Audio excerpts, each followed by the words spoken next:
You wake up, your phone vibrates. The first thing you see isn't the sky, it's a rectangle of artificial light, news, likes, alerts, a list of subtle panic triggers.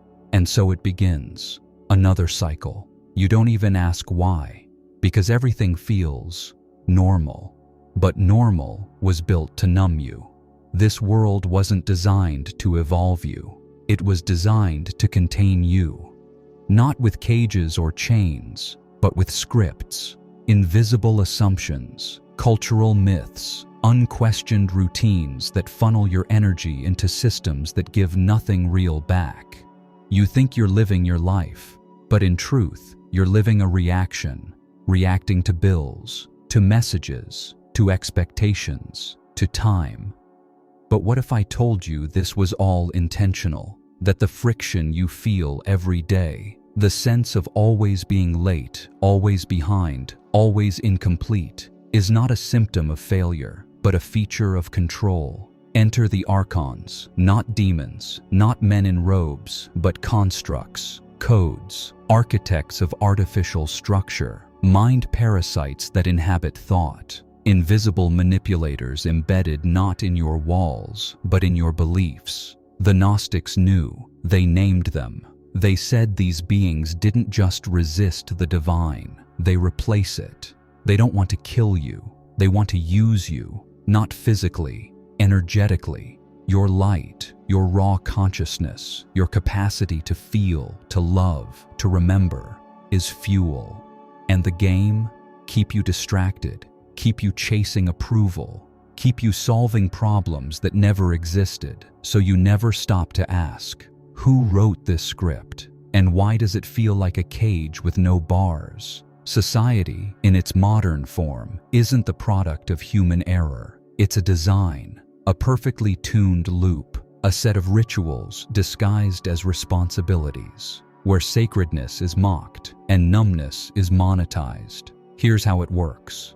You're raised to believe you are separate, that life is a ladder and everyone's a competitor. You're told to suppress your instincts, to doubt your inner voice, to obey louder voices even when they contradict your own. You're rewarded for performance, not presence, praised for how much you endure, not how deeply you feel. You're taught to chase things, buy things, prove things, but never to be. That's the archonic frequency. Exhaustion without clarity, motion without movement, noise without meaning. And the more you participate, the more it feeds. Because this isn't about one big moment of mind control. It's about a million tiny choices you never knew you made. From the shape of your morning to the tone of your inner critic, from the anxiety in silence to the need to explain your joy, it's all code. The question is, how long have you been running it? And what would happen if you stopped? Let's go deeper. Have you ever wondered why you feel tired? Not just physically, but existentially. That quiet exhaustion that lingers even after sleep, even after vacation, even after you've done everything right. It's not laziness, it's not burnout, it's not depression in the clinical sense. It's the psychic toll of running energy through a world that was never meant to return it. You're pouring yourself into structures that don't see you, don't feed you, don't reflect you. You show up to work, not to create, but to prove your worth. You scroll social media, not to connect, but to compare. You engage in conversations, not to express, but to filter yourself so you don't disturb the comfort of others. This is the grind, they say. This is the hustle. This is being realistic. But realistic to what? A system designed to never let you rest? They teach you that rest is earned, not sacred. That joy must be productive. That healing must be justified. That your light must be dimmed so others don't feel insecure. And all the while, you're bleeding, microscopically, energetically, consistently. The Archons don't want you to break down. They want you just functional enough to keep feeding the machine without ever questioning why it exists. So they embed their codes in the deepest places. Your calendar, your language, your beliefs about success, your habits of self-denial. You begin to wear your exhaustion like a badge, to idolize productivity, to fear slowness, to mistrust stillness. Stillness is dangerous to them, because in stillness, you hear the truth again. You feel the misalignment. You remember what your energy feels like when it's not being siphoned off into someone else's empire. And here's the most brutal part. They've made you normalize your own captivity. You say things like, "That's just life. That's just how it is. Everybody feels this way. I'll rest when I retire." These aren't truths. They're mantras, spells of surrender passed down from one captive to another. You inherited them. You didn't choose them. But now you have a choice. Right now, in this breath, in this awareness, you can stop running the script. You can ask the one question they've designed everything to make you forget. What if I'm not broken? What if the system is? The next layer isn't what you see, it's what you say, what you think, not consciously, but automatically. Because if Archons are masters of anything, it's language. Not just the words you speak aloud, but the phrases you whisper to yourself without even realizing they were taught to you. Have you ever noticed how often you say, "I don't have time. I'm just tired. I should be doing more. I'm not there yet. I'm trying to be better." Better than what? Better than who? Who gave you the image you're comparing yourself to? It wasn't random. From childhood, you were embedded with a lexicon of limitation, a vocabulary designed to shrink your light inside socially acceptable shapes. You were praised for being quiet, rewarded for compliance, disciplined for emotional honesty. And every time you questioned the rules, you were gaslit with phrases like, "That's just the way the world works. You're being dramatic. You need to grow up. Stop overthinking it. You think too much. You feel too much." That last one, that was the kill shot. Because feeling too much is the gateway to seeing too much, and seeing clearly makes you dangerous to the system. So they had to close the gate, mute the signal, distort the channel. And what better way to do that than through your own voice? They taught you to narrate your life in a tone of judgment, to edit your desires before they fully form, to second-guess your instincts until you default to external authority. You don't need a microchip in your brain when the virus is in your metaphors. And the metaphors are everywhere. Get ahead. Grind harder. Crush your goals. Win the day. Conquer your weakness. Do you hear it? The warlike tone, the hyper-masculinized language of self-oppression. It's not your voice, it's a program, and it keeps you locked in internal warfare so the system doesn't have to fight you itself. Because a divided soul is easy to manage. And here's the twist. When you speak in code that isn't yours, you cast spells you don't understand.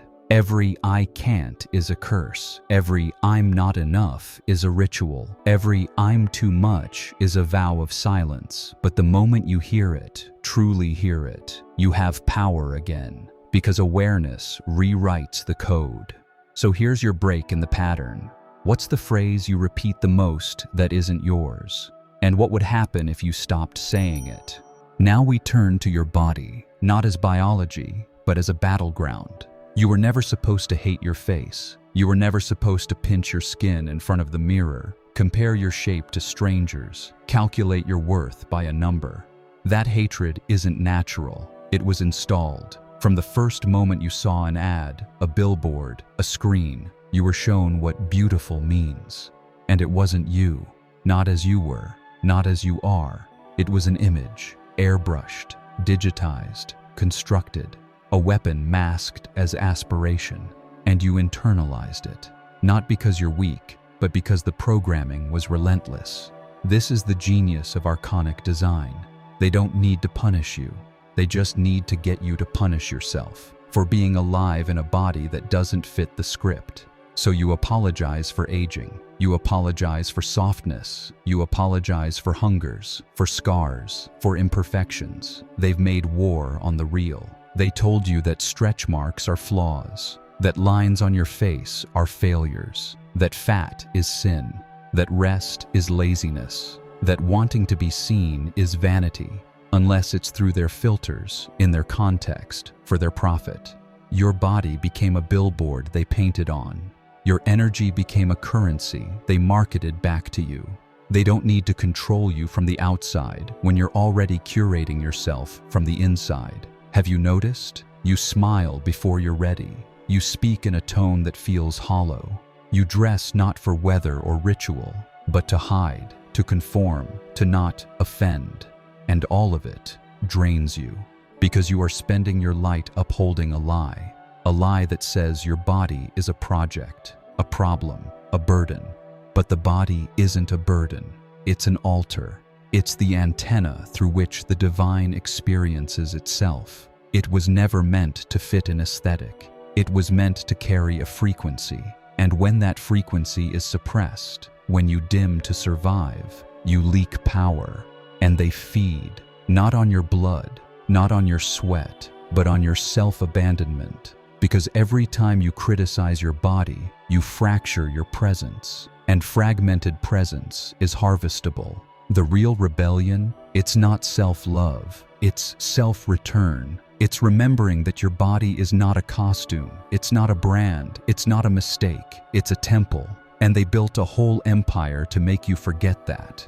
There's one place Archons thrive more than anywhere else: the collective mind. Not your mind, not hers, not his, but the invisible mesh between us, the hive. This is where belief becomes law, where programs are upgraded, where infection spreads at scale. They understood long ago that to control one person is difficult, but to control group thought, that's scalable, that's sustainable, that's evolution-proof. So they constructed a matrix, a feedback loop of imitation and reward. They made conformity feel safe. They made obedience feel like virtue. They made silence feel like wisdom. And most dangerously, they made questioning feel like violence. You've seen it. You express an unpopular truth. They call it offensive. You say, "I'm tired of this system." They say, "Be grateful." You bring light to a wound. They say, "Stop being negative." You are not being rejected for being wrong. You are being rejected for disrupting the spell, because society is a spell, a mass agreement, rarely reviewed, a simulation running on shared illusion, and the code is old. Keep the group asleep. Reward the ones who never challenge it. Punish the ones who break rank. Call it balance, but make it stagnation. Call it unity, but make it uniformity. Archons don't need guards. They've deputized the unconscious. Every person who mocks your awakening, every friend who just doesn't want to talk about that, every relative who says you've changed, they are not the enemy. They are the echo chamber, unknowing agents of the code. And yes, sometimes you are too, because this matrix is not just external, it thinks through you. That's the hardest truth. Sometimes your thoughts aren't yours. Sometimes that inner critic, that's the voice of the hive. Sometimes that rational voice telling you not to speak. That's not intuition, that's infection. But there's a way out, by choosing clarity over comfort, by letting go of needing to be understood, by becoming the rupture in the pattern. You have to be willing to be seen as weird, unstable, naive, rebellious, wrong, because the moment you try to wake up politely, you've already failed. Awakening is disruption, and the price of truth is always separation from those still protecting the lie. But what they call loneliness, you'll one day call freedom. Here we are, the edge of the grid, the outer wall of the program. You followed the thread. Now look down. You're standing at the seam between what you were told is real and what actually is. So let's ask the question they've trained you never to ask. What if the light they gave you was another form of control? Yes, you heard that right. All this talk of positivity, of love and light, of staying high vibe, staying above it, staying pure. What if it's another cage? What if it was designed to bypass your rage, to silence your grief, to shame your shadow just enough to keep you docile? You were told to forgive everything, to let go of anger, to rise above. But who benefits from a population that never says no, that never rages, that never claims its sacred boundaries?